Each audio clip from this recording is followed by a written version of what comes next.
Among all the sacred sites of ancient Egypt, Abydos holds a truly unique place. It's not just another temple complex. It is the archetypal site of death, rebirth, and transfiguration. From the earliest moments of Egyptian history, Abydos was seen as something more.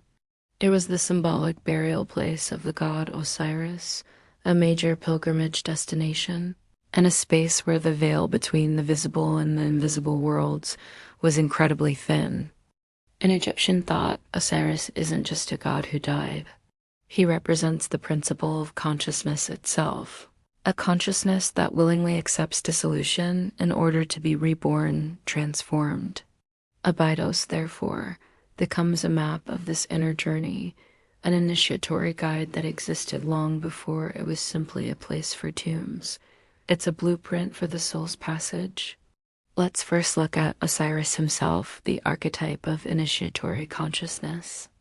In the popular myth, Osiris is murdered and dismembered by his brother Seth, then lovingly reassembled and resurrected by his wife, Isis. But in the spiritual science of the Egyptians, this story describes a universal law of transformation.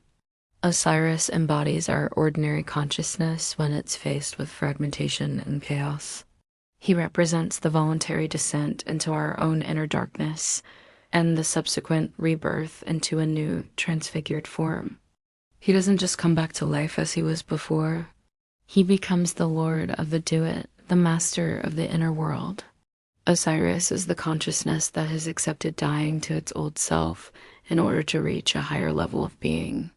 Abydos isn't just a background for this myth. It's the stage where this process is ritually enacted. The processions, the intricate reliefs carved on the walls, and the very architecture of the site all dramatize this journey. They show symbolic death, the crossing of the Duat, and the final luminous rebirth.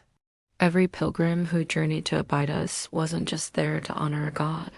They came to see themselves in Osiris's journey, to recognize their own potential for transformation. This brings us to the great initiatory procession of Osiris, which symbolizes the crossing of the Duat. Now, what exactly is the Duat? In our modern imagination, we often think of it as a kind of hell or underworld. But for the ancient Egyptians, the Duat was something entirely different. It was, above all, a space of transformation, a psychic and spiritual landscape where consciousness confronts its own shadows and inner demons.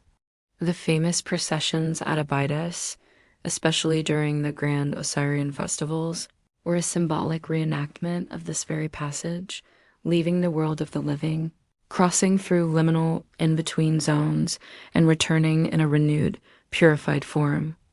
The reliefs at Abydos are a key part of this. They don't tell a simple, linear story. They aren't narrative in our modern sense. They are initiatory. They depict the fragmentation of the self, the trials one must face, and the eventual recomposition into a unified whole. These images function just like the chapters of the Book of Coming Forth by Day, what we often call the Book of the Dead. Each scene represents a stage of consciousness, not an external historical event. They are a cartography of the inner world. Deep within Abydos lies one of its most enigmatic structures, the Osireion. This building is a tomb that is not a tomb. Its architecture is radically different from anything else in Egypt. It's an underground structure built with massive megalithic stones, stripped of almost all decoration and surrounded by water. It doesn't look like a classic temple, and it doesn't look like a typical royal tomb. The Osireion is an initiatory tomb, not a funerary one. To descend into the Osireion is a profound symbolic act. It means leaving the world of light behind, entering into a deep silence, and accepting the loss of your ordinary reference points. The water that surrounds the central platform evokes none. The primordial cosmic ocean, the undifferentiated state that exists before all creation and all rebirth. Here, we're in the same spiritual territory as certain passages from the Book of Coming Forth by Day, where the initiate boldly declares, "I have passed through the night, I have become what I am. At the very center of the Osireion, Osiris symbolically rests. But he is not there as a corpse. He is there as a seed of light waiting to germinate. The tomb becomes a cosmic womb. What dies here is not destroyed. It is being prepared for rebirth. It's a place of profound potential, where the old self is shed so the new can emerge. This teaching is not unique to the stones of Abydos. It's echoed in the sacred texts, particularly the Book of Coming Forth by Day. The papyrus and the stone tell the exact same story, just in 2 different languages. Several key chapters resonate directly with the experience of Abydos. Chapter 17, for instance, is an affirmation of the initiate's divine identity, which corresponds perfectly to the Osireion rebirth. Chapter 125, the famous weighing of the heart, describes the evaluation of consciousness, an essential preparation before one can be reborn. And Chapter 30b, the address to the heart, speaks of the heart as the memory and witness of one's life. This highlights the necessity of having pacified one's inner world before even attempting to enter the Duat. These texts aren't about a post-mortem judgment from an external god. They describe a vibrational self-evaluation, a coming to terms with oneself. At Abydos, the temple itself is the initiatory journey, the Osireion is the Duat, and Osiris is the transfigured consciousness. So, where does Abydos fit into the larger initiatory cycle of ancient Egypt? If we look at the great temple sites as a sequence, each one represents a different phase of spiritual development.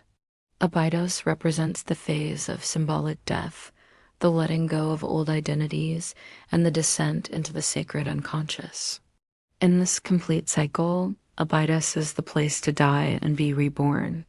Edfu is where you learn to overcome inner chaos. Karnak is where you align your personal consciousness with the cosmic order. And Dendera is where you integrate the celestial and cosmic dimension.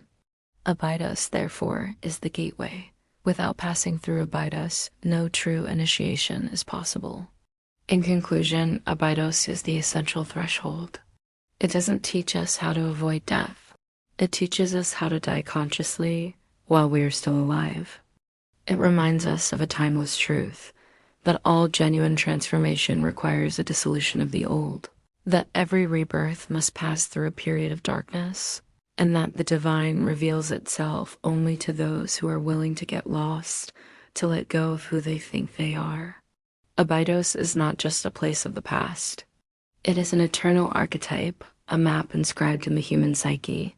To understand Abydos is not simply to understand a myth about Osiris.